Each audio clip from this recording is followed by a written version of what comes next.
900 years after the fall of the Second Fleet, the Krythan Imperial Archive still called it a victory. Archivist Third-Rank Sella Morn had read the official account 11 times before she was assigned to catalog the recovered wreckage. 11 times, the text described a decisive engagement, a superior fleet asserting dominion over an insignificant outer colony, the matter closed within a single rotation. She had believed it the way every citizen of the Empire believed it, without weight, without question, because the archive did not lie. The archive corrected itself when new evidence emerged. It had never once needed to. The wreckage arrived on a transport barge 3 kilometers long, hauled out of the debris field surrounding a world the old records listed only as Designation 7 Requiem, a name assigned after the battle rather than before it. Sella walked the length of the barge's cargo hold with a data slate in one hand and a growing unease in the other, because nothing in the twisted hull sections matched what the official account had described. The Second Fleet had not simply won this engagement. Something here had fought back. She found the first anomaly in a command module recovered nearly intact. Its interior scorched, but its data core miraculously preserved beneath 3 meters of collapsed bulkhead. The core's logs were fragmentary, corrupted by 9 centuries of vacuum exposure, but what remained was enough to make her hands go still over the console. The final transmission recorded from the Second Fleet's flagship was not a declaration of victory. It was a request for reinforcement that never arrived, because there had been nothing left to send it to. Sella filed her preliminary report through standard channels, expecting the routine acknowledgement that met every archivist's minor correction. What she received instead was a summons to the Imperial Historical Office, delivered within 6 hours, faster than any bureaucratic process she had encountered in 11 years of service. She understood, walking the polished corridors toward that summons, that she had found something the Empire had spent 900 years working very hard not to find. The Historical Office occupied the highest tier of the archive spire, a chamber of dark stone and older silence, and the official who received her did not offer a seat. Director Kes Aldrin was old enough to remember the last 3 revisions of the Second Fleet's official account, and old enough to have written one of them himself, and he regarded Sella's data slate the way a man regards a wound he has spent decades pretending was healed. Your report claims the flagship's final transmission was a request for reinforcement, he said. The official record states the flagship's final transmission was a declaration of successful pacification. Explain the discrepancy, Archivist. I did not create the discrepancy, Director, Sella said. I recovered a data core with a 94% integrity rating, cross-verified against fleet registry codes that predate any revision this office has issued. The discrepancy already existed. I only found it. Aldrin's expression did not change, but something in the room's temperature seemed to drop regardless, the particular chill of an old lie being handled carelessly in front of someone too junior to understand what it cost to maintain. The account of Designation 7 Requiem has stood for 9 centuries, he said. It has been taught to every cadet who studies fleet history. It has been cited in 3 separate Imperial doctrines regarding engagement with unaligned colonies. You propose to overturn 900 years of established record on the basis of a single corrupted core. The core is not corrupted, Sella said. It is damaged. There is a difference, and the difference matters because a corrupted record cannot be trusted and a damaged one can still be read. I have read it, Director. I would like this office to read it as well before deciding what 900 years of established record is actually protecting. She had not expected the words to feel dangerous as she spoke them, but she watched Aldrin's face and understood they had landed as exactly that, a challenge disguised as a request, because in an empire built on the archive's infallibility, suggesting the archive had been wrong was not a small correction. It was an indictment of every director who had signed off on the account since, stretching back 900 years in an unbroken chain of institutional certainty that had never once been asked to bend. Aldrin did not dismiss her. That alone told Sella something had shifted, because a director secure in 900 years of settled history did not need to hesitate before dismissing a junior archivist's inconvenient discovery. Instead, he gestured for her to follow him deeper into the historical office, past 3 security checkpoints she had not known existed, into a vault that no standard Klee Rance level acknowledged on any organizational chart she had studied. "What I am about to show you has never left this room," Aldrin said, and his voice had lost the practiced weight of authority, replaced by something closer to exhaustion carried too long by too few people. "It has not left this room in 900 years because every director who inherited this vault made the same calculation I am about to make regarding you. Either you already know enough to be dangerous, or you know nothing and can still be protected. I do not believe you fall into the second category anymore." The vault held a single archive terminal, isolated from the Empire's networks entirely, and when Aldrin activated it, the record that appeared bore none of the polished formatting of the official account Sella had studied since childhood. It was raw fleet correspondence, unedited, time-stamped across the 11 days of the actual engagement at Designation 7 Requiem, and Sella understood within the first 3 lines that the battle she had been taught had lasted a single rotation had, in truth, lasted nearly 2 weeks. "The Second Fleet numbered 800 vessels when it arrived," Aldrin said. "The official account states losses of under 5%. The actual losses recorded here exceeded 91%.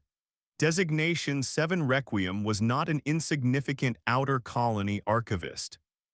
It was a human settlement of fewer than 40,000 individuals, possessing no standing fleet, no orbital defense grid the Empire's own scouts had assessed as credible, and a technological baseline our own doctrine classified as pre-expansion." Sella stared at the numbers scrolling across the terminal 91%, 40,000 civilians, no standing fleet, and felt the particular vertigo of an entire worldview recalibrating in real time. "How?" she said, because it was the only word that fit the size of what she was trying to understand. "We do not fully know," Aldrin said.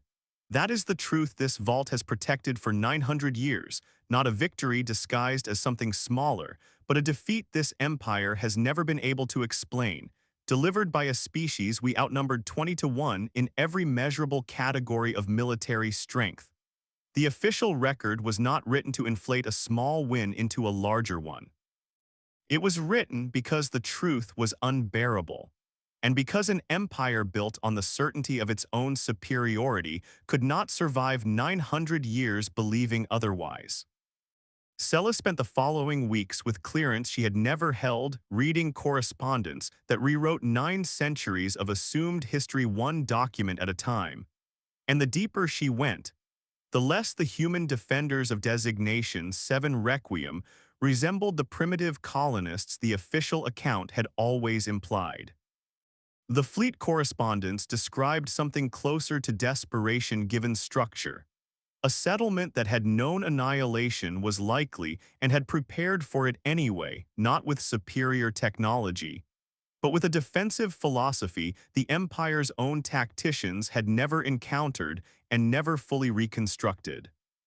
"They did not fight us as a fleet," she read aloud from a surviving commander's log dated the 4th day of the engagement. "They fought us as a population. Every structure on that world's surface was a weapon or a decoy or both. Every civilian vessel we assessed as non-combatant carried munitions salvaged from equipment we had no record of them possessing. We destroyed their visible defenses within the first 30 hours. It made no difference. There were always more defenses we had not seen, because they had built this world to absorb a first strike and continue fighting regardless." Aldrin, reviewing the same documents beside her, looked older than his years allowed.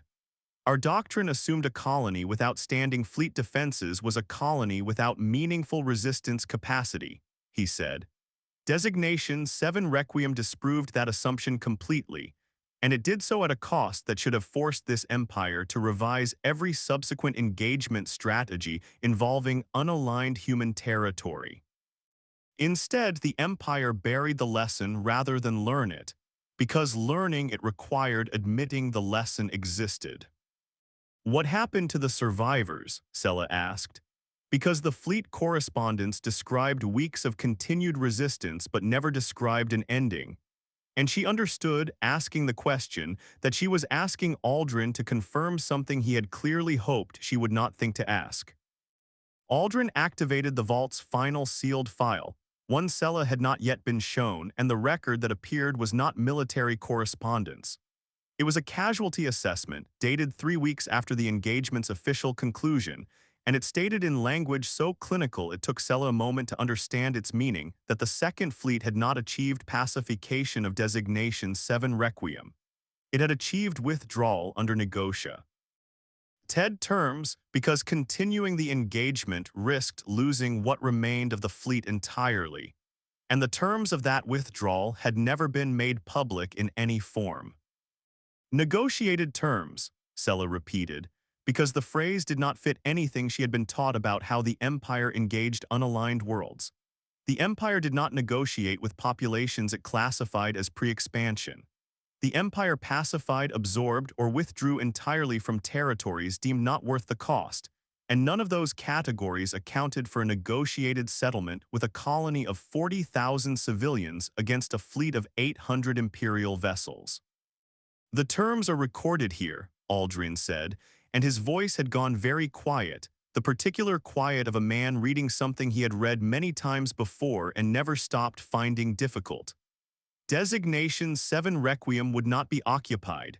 It would not be required to submit tribute, technology, or territorial concession of any kind. In exchange, the fleet's remaining survivors, numbering fewer than 70 vessels, would be permitted to withdraw without further engagement, and the location of every remaining Second Fleet vessel would be transmitted to Imperial command rather than concealed or destroyed. They let us leave, Sella said, understanding arriving slowly in pieces too large to hold at once. They had won by every measure this record describes, and they let the survivors go rather than finish the engagement. They did more than let us go, Aldrin said. Read the final clause. Sella read it and felt the vertigo return, sharper this time. The final clause of the negotiated withdrawal stated that Designation 7 Requiem would provide medical assistance to any Second Fleet survivor requiring it before departure, extended without condition to combatant and non-combatant personnel alike. A provision that made no strategic sense for a population that had just survived 11 days of orbital bombardment from the fleet now receiving that assistance. It was not the record of an enemy securing victory. It was the record of a population that had won a war it never wanted to fight and had chosen, at the moment of total advantage, not to extract everything that advantage allowed. Why, Sella said, and Aldrin did not answer immediately, because the fleet correspondence that followed the withdrawal contained something closer to an answer than any official explanation the Empire had ever offered. A single transmission from the human negotiator, untranslated in the official record but preserved in full within the vault. And Sella read it twice before she understood why 900 years of directors had chosen to bury it rather than release it. We did not fight this war to become what we were fighting, the transmission read. You came to take something from us we were never going to give freely.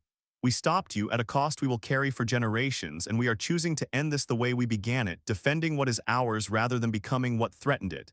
Take your survivors home. Tell your empire what happened here, or tell them whatever story lets you sleep. We know the truth, that will have to be enough. Sella sat with the transmission for a long time before she spoke again, and when she did, her voice carried none of the careful procedural distance she had trained herself to maintain across 11 years of archival work. This is why the record was rewritten, she said. Not to hide a defeat, to hide what kind of defeat it was. An empire that loses to superior force can rebuild its doctrine around superior force. An empire that loses because the opponent chose mercy at the moment of total victory has no doctrine that survives that lesson intact. That is precisely the calculation every director before me made, Aldrin said. And it is the calculation I inherited without ever being permitted to challenge it, because challenging it meant admitting this empire's entire structure of superiority was built on a single buried exception it could never afford to acknowledge. If Designation 7 Requiem could stop the Second Fleet through defense and resolve rather than superior force, and could then choose restraint when restraint was not owed, what does that say about every subsequent engagement this empire justified through the same assumed superiority? Sella understood, sitting in that vault with 900 years of buried records spread across the terminal between them, that she had walked into an archival correction and found something closer to a reckoning, one that extended far beyond a single engagement and touched every doctrine, every certainty, every justification the Empire had built across 9 centuries of expansion. The question was no longer whether the official account of Designation 7 Requiem was wrong. It was what the Empire became once, that wrongness could no longer be contained within a single sealed vault. "Well, what happens now?" she asked, and Aldrin's silence in response was longer than any silence he had allowed since she had entered his office, because the answer was not one he could give alone, and both of them understood it. "Al," he said finally, "we decide whether this empire is capable of surviving its own history, or whether 900 years of certainty was always more important to preserve than 900 years of truth. I do not know which answer this office will choose when I bring your findings forward. I only know it cannot remain buried in this vault indefinitely, because you are not the first archivist to find the thread, Sella Morn. You are only the first one who refused to let it go once you found it." The revision was not announced with ceremony. It appeared 6 months later as a quiet amendment to the Imperial Historical Archive's public record, a single paragraph inserted into the account of Designation 7 Requiem noting that recovered wreckage analysis had revealed discrepancies in previously recorded casualty figures, under review by the Historical Office. It was not the full truth. It was not the negotiated terms, the human transmission, or the 91% losses the vault had concealed for 9 centuries.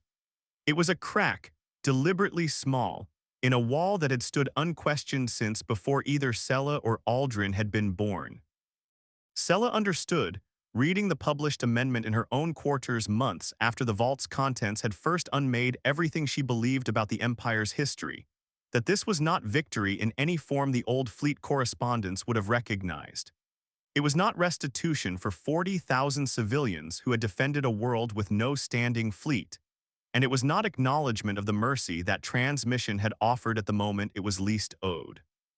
It was a paragraph carefully worded, designed to be survivable rather than true. But it was also, she understood, the first crack in 900 years of certainty, and cracks did not close once they had been made. Somewhere beyond the Empire's borders, on a world the old records had reduced to a designation number rather than a name, the descendants of those 40,000 civilians carried a different memory of what had happened at their world, one that had never needed an archive's permission to be true. The Empire had spent 9 centuries rewriting its history to survive what it could not defeat. Sella closed the file and understood that even a rewritten history could not fully erase what had actually happened, only delay the moment someone finally read it correctly. She did not know if she would live to see the full record released. She suspected Aldrin did not either, and that the paragraph they had fought 6 months to secure was the only victory either of them would see in their lifetimes. It would have to be enough, the way it had been enough for a negotiator 900 years earlier, choosing to end a war on terms that cost her everything and demanded nothing more than being remembered honestly. Sella intended to keep being the archivist who remembered it that way, for as long as the Empire allowed her to.